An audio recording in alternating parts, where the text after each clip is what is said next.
Good morning, guys. Zero dark 30 on a Wednesday morning here. Another one of these. Can't sleep past about 4:30. The dog was having a nightmare and she woke me up. So nothing like hearing a dog laying in bed whining and barking. But that was just kind of humorous way to start the day. So I wanted to talk about something here real quick and kind of going a little deeper on it. A lot of questions always come up in the comments, in the emails that I get, on the live streams, whatever it is. How do I go about finding people to join a mag? Where am I going to find like-minded people? And a lot of you guys that came to October 16th, that was the whole point of that one. Uh, Many of you have said, "Oh, I've made contact with somebody else in the family here. We want to share emails." And like I've said, if you guys want to both send me emails saying, Joe, give Mary my email address, and Mary says, give Joe my email address, I'm more than willing to facilitate that. Not a problem. Okay. But so I decided to do a little bit of research and find out exactly what's going on and who preppers are. Now, this is going to be primarily in the United States, but I'm betting that the numbers are pretty similar in other countries. Okay. Where are you going to find preppers? And some of the stuff that I found, I was actually shocked about. Because it was not what I expected whatsoever. But it'll give you an idea of who potential people that you see are. Now, obviously, it's not going to mean everybody, and it's not going to mean that, somebody who doesn't fall in these categories are interesting. But as I was going through, I found this out. In the last 12 months, okay, so basically since the election last year, roughly 45% of the American public, or about 115 million people, have said that they have spent money preparing preparing or spending money on survival material. Okay. Now that's way up compared to 2019, which, or I'm sorry, 2020, which only saw 20% of Americans, about 52 million people, spending money on survival materials. In 2019, before the pandemic, there were only about 13 million self proclaimed preppers in the US, and only about 8.3 of them considered themselves serious preppers, meaning they had more than 90 days worth of supplies. Okay. So from 2019, before the pandemic, we had 13 million preppers. Now, supposedly, we have 115 million, somewhere on the spectrum. Okay. Depending on how these people have answered questions and, statistically come out. You could have somebody who's got 2 extra packs of toilet paper, considering themselves a prepper. Who knows? But people that have actually said, I consider myself prepared of some sort. 115 million. That's a good thing. That could also have a huge impact on supply chain, which we've all talked about. We've mentioned many times before that maybe the reasons why when we go in the store and we see people having flats of green beans or ravioli or whatever it is, maybe they're actually preppers. Okay. That could have something to do.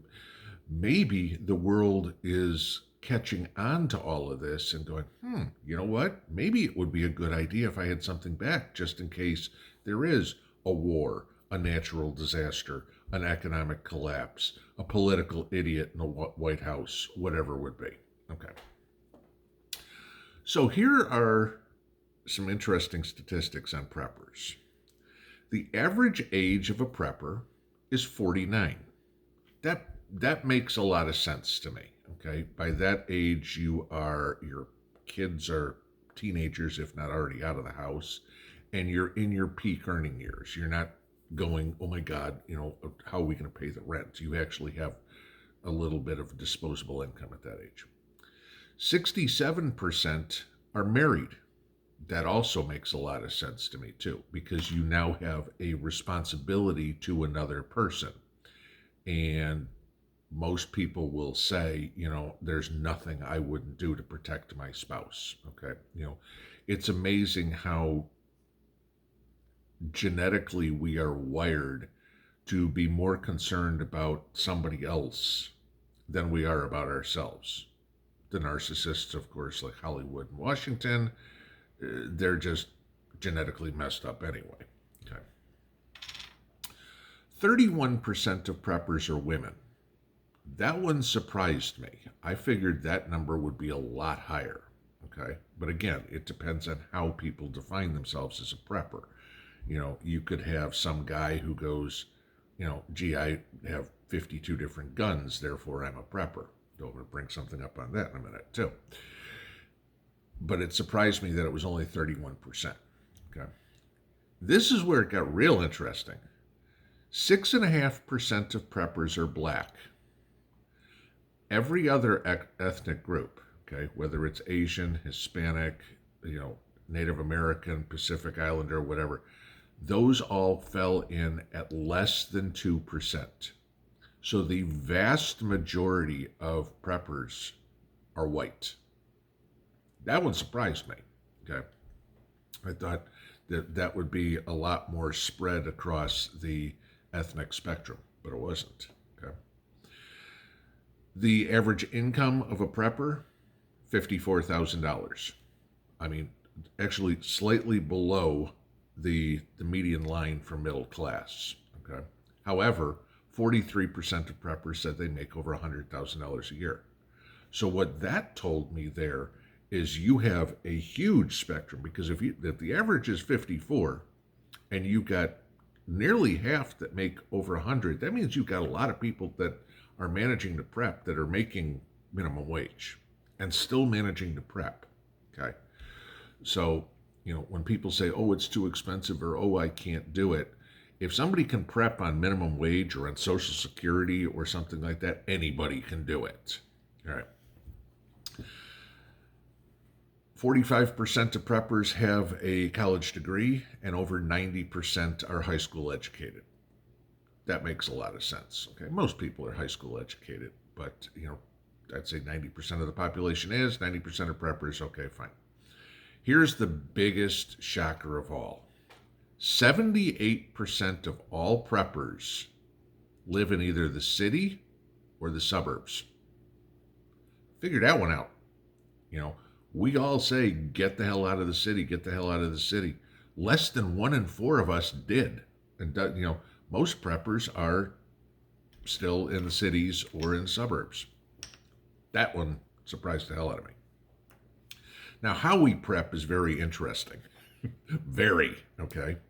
Men spend more money on survival kits, medical supplies, and survival courses. In other words, they want to go out and play Rambo. Women spend more money on food and water, home renovations, escape vehicles, and self-defense and weapons. Never thought that would come up, that women spend more money on guns than men do. But the facts prove that. Okay. Age-wise, this is funny. Millennials spend the most on survival kits, survival courses, and toilet paper. Okay, well, all right. They want to play Rambo, and of course they need all their freeze-dried food because, like I said, they don't know how to cook. Generation X, me, we spend the most on medical supplies. It's the only category. Okay. Boomers, home renovations, savings, okay, precious metals, and means of evacuation. Okay, they're the ones buying the four-wheelers or whatever it would be. The silent generation, those people born pre-World War II, okay, they are the ones that spend the most, believe it or not, on food and water and on self-defense classes and weapons. Think about that, okay?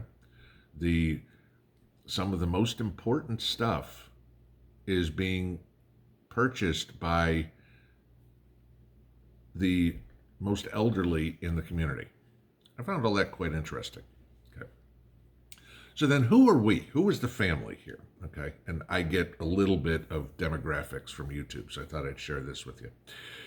51.7% of the subscribers to this channel are men, and 48.3% are women. Now, YouTube must not account for the other 82 genders, or we have nobody in the family like that. Okay. 9.8% of y'all are under 34, 17.8 between 35 and 44, 27.2 between 45 and 54, 29.1 between 55 and 64, and 17.1% over 65. Okay. So gender-wise, we're totally different from the average. But age-wise, it seems like we're pretty accurate. Okay. So what does this all tell me? Well, like I said at the beginning, you're trying to figure out somebody to add to your mag or a mag to join. Well, if you're looking for somebody, you're probably going to have the most luck looking for a white man who is married, who owns a house, and is middle class. All kind of sound like qualities that the socialist left is trying to get rid of, huh? Think about that. Have a good Wednesday. Pinball out.